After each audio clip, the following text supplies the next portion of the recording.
again, Ms. Cruz, do you believe that freedom of expression is not absolute? Yes, Mr. Chair. You do. Of course, I'd like to Mr. ask the other bloggers if they also believe that. Yes, Mr. Chair. You also believe that? Okay. Sir, Now, there's always a limitation. Ms. Cruz said, yung kanyang statement sa YouTube, no? Na profanities, insults, malicious is a healthy discourse. Gusto kong tanungin yung mga vloggers natin, do you agree with her on that? Yes. That profanities, insults, and malicious accusations is a healthy discourse and a part of the freedom of expression? We would like to ask every blogger to answer me yes or no if they believe in that. Mr. Chair, can I be recognized? Yes. Mr. Chair, no other than the highest court of the land has repeatedly said na hindi po masama ang pagmumura, lalong-lalo na sa mga pampublikong opisyal, especially kung ang pinatutungkulan po ay yung official functions nila. Not the person, but their official functions, Mr. Chair. So yun po ang paninindigan, lalong-lalo na po namin bilang mga manggagawa, dahil kahit meron pong TikTok, Facebook o social media, sa komunidad po, yan ang lengguwahe ng mga manggagawa at ordinaryong Pilipino na nagagalit. Hindi po kasalanan ng mga vlogger o ng mga gumagamit ng Facebook, TikTok, X o kung ano pa mang social media platforms kung bakit merong ganito na mga pagmumura o profanities. Ito po ay lengguwahe ng mga manggagawa at ordinaryong Pilipino na Mr. nagagalit. Chair, Mr. hindi Chair. ko, Mr. Elijah, hindi ko binabagit yung lingwahe ng ordinaryong Pilipino. Ang binabanggit ko, lingwahe ng vlogger. Hindi ka ordinaryong Pilipino. Mr. Chair. Tatandali lang, kasalala pa ako eh. Alright. Hindi ka ordinaryong Pilipino. Tama, mali? Ordinaryong Pilipino ako, Mr. Hindi, Chair. hindi ka ordinaryong Pilipino. Vlogger ka eh. No, ay manggagawa ako, Vlogger Mr. ka. Chair. Lahat pa ng ordinaryong Pilipino, vlogger? Mr. Chair, manggagawa ho ako Andali lang, na may andali lang. platform ho. Andali So, lang. ordinaryong Pilipino ho ako, Andali Mr. lang. Chair. Mr. Vlogger ka Chair, eh. point of order. We have our rules here. I think the resource person cannot answer without being recognized by the chair. Sorry, Mr. Chair. Okay, to all reminder to all resource persons, let the interpolator finish his line of questioning in his statement, and resource persons can only talk when the chair recognizes them. Okay. Nabanggit mo kanina na yung profanities, yung insult, yung malicious accusations, kung yan ay sinabi sa kanyang, anong tawag doon, functions bilang public official, okay yon. Yung sabi mo, di ba? Yung... But not on a personal basis, correct? Ayan. Yes, Mr. Chair. Sabihin natin, naniniwala ako dyan. Pero, hindi naman niya sinabi yan sa akin on my public functions, official functions. It is a personal accusations on me. Mr. Elijah. I cannot, Mr. Chair, can I be I cannot speak on behalf of Ms. Joey, Mr. Chair. Inaano ko lang yung sinabi mo. Yes, Mr. Chair. Okay, now I'd like to ask Ms. Joey, Ms. Cruz, are you insulting me on my public official functions, or it is a personal accusation on me? It's not a personal accusation, Mr. Chair, and I think we have agreed early on that we do not have any personal relationship. Yes, So that's that is right. just- Pero ito, ang sabi ni Elijah, okay lang yon kung yan ay sinabi in my official functions as a public servant. Alam mo ba yung official functions ko? Yes, Mr. Chair, and Alam mo. So therefore, hindi ka naniniwala sa aking official functions, kaya tinawag mo akong gago. no, Mr. Chair, the observation that I uttered to describe your performance of your official action, that is my observation. That is what I felt. Well, inobserbuhan mo ba yung aking official function? Yes, Mr. Chair. Inobserbahan mo since I won in 2019? No, Mr. Chair. I closely monitored your performance as a congressman in the 19th Congress. And you hated me for that? No, not really, Mr. Chair. Just in the binanggit mo 19th sa akin Congress. gago, so you hated me, Mr. Chair. Ano ba ibig sabihin nun? Binanggit mo, gago ako, binanggit mo, isasampal ko ito sa pagmumukha mo, binanggit mo, I'm going to be, hindi ko babanggit eh. Okay. If you prepared, binanggit mo yun eh. May Oo. I respond, Mr. Chair? Therefore, you hated me. Hindi pwedeng, hindi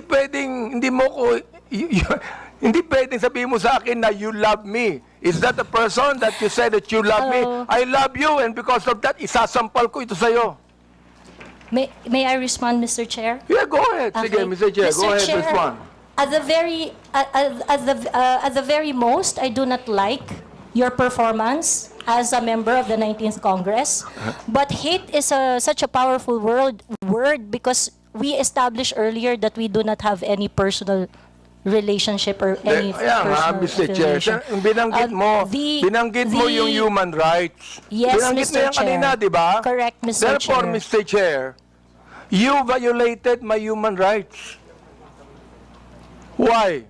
Because when you said those profanities, those insults, yung gago, yung isasampol ko ito sa pagbubuka mo, you violated my human rights.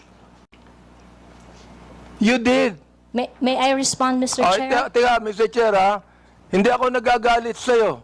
Okay? At wala akong pakialam sa'yo. Kahit na anong sabihin mo, okay lang sa akin. Alright?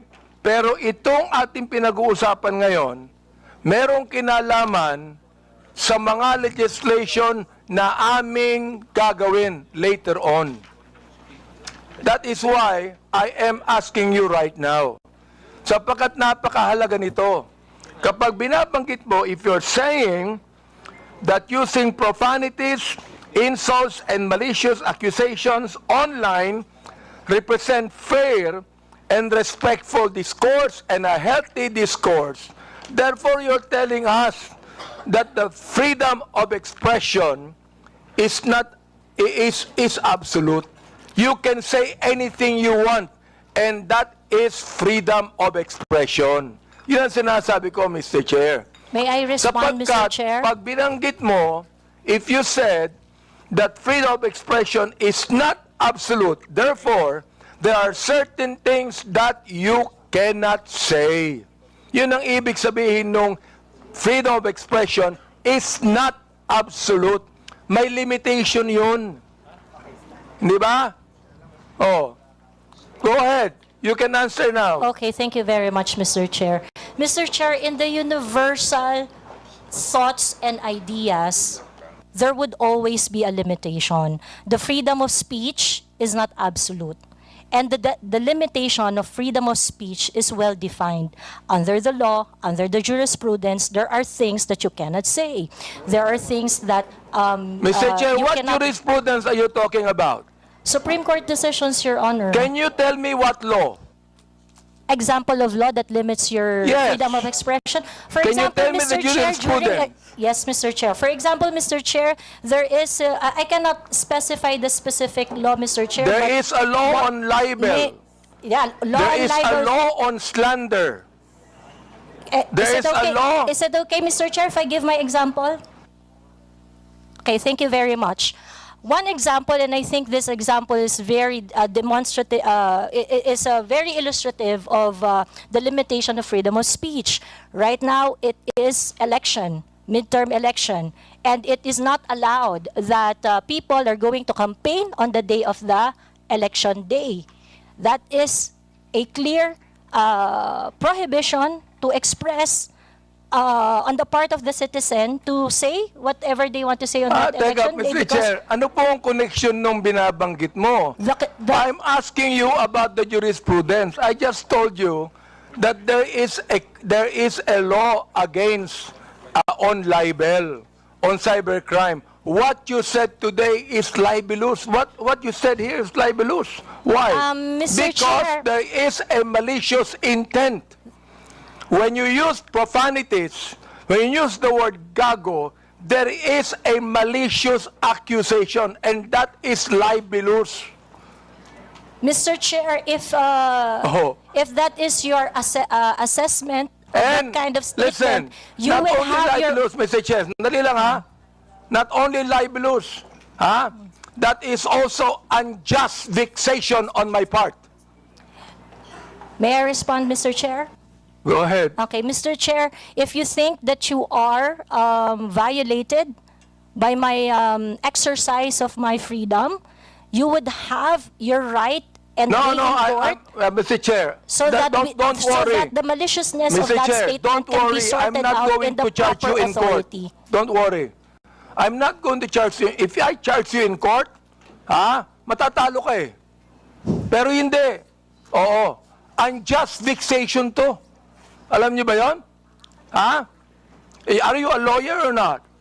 I am not a lawyer, Mr. Therefore, Chair. you should know this. The thing is this, pero wag kang mag-alala. Hindi ako magdidemanda sa'yo. Do you know why? You're not important to me. Alright? Ang dahilan lamang, kaya natin ginagawa ito, para magkaroon kami ng idea kung anong legislation ang nais naming gawin. Pero ikaw, you are not important to me. Alright? Oo. Thank you, Mr. Chair. Yan. Kaya, huwag kang mag-alala. Hindi ako kailanman magdidemanda sa'yo. Alright? Oh. Tumatawa ka pa eh. Thank you, Mr. Chair. Natatawa ka sa akin eh. No, Mr. Chair, I am Oo. expressing my gratitude, Mr. Chair. Ganun ba? Mr. Chair, tumatawa ka and you're expressing your gratitude by your sarcastic laughter? I am not laughing, Mr. Chair. It's just a natural smile, Mr. So Chair. gusto kong tanungin po, itong ating vloggers na ito, kayo po mga vlogger natin, do you agree with what Miss Joey Cruz said? Every one of you could be able to answer, if you agree. I have a lawyer there. Attorney Trixie.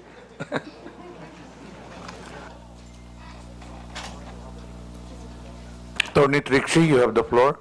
Thank you, Mr. Chair. I disagree with Ms. Joey. I believe that there is, instead of a limitation on the freedom of speech, I believe that speech is either protected or not protected.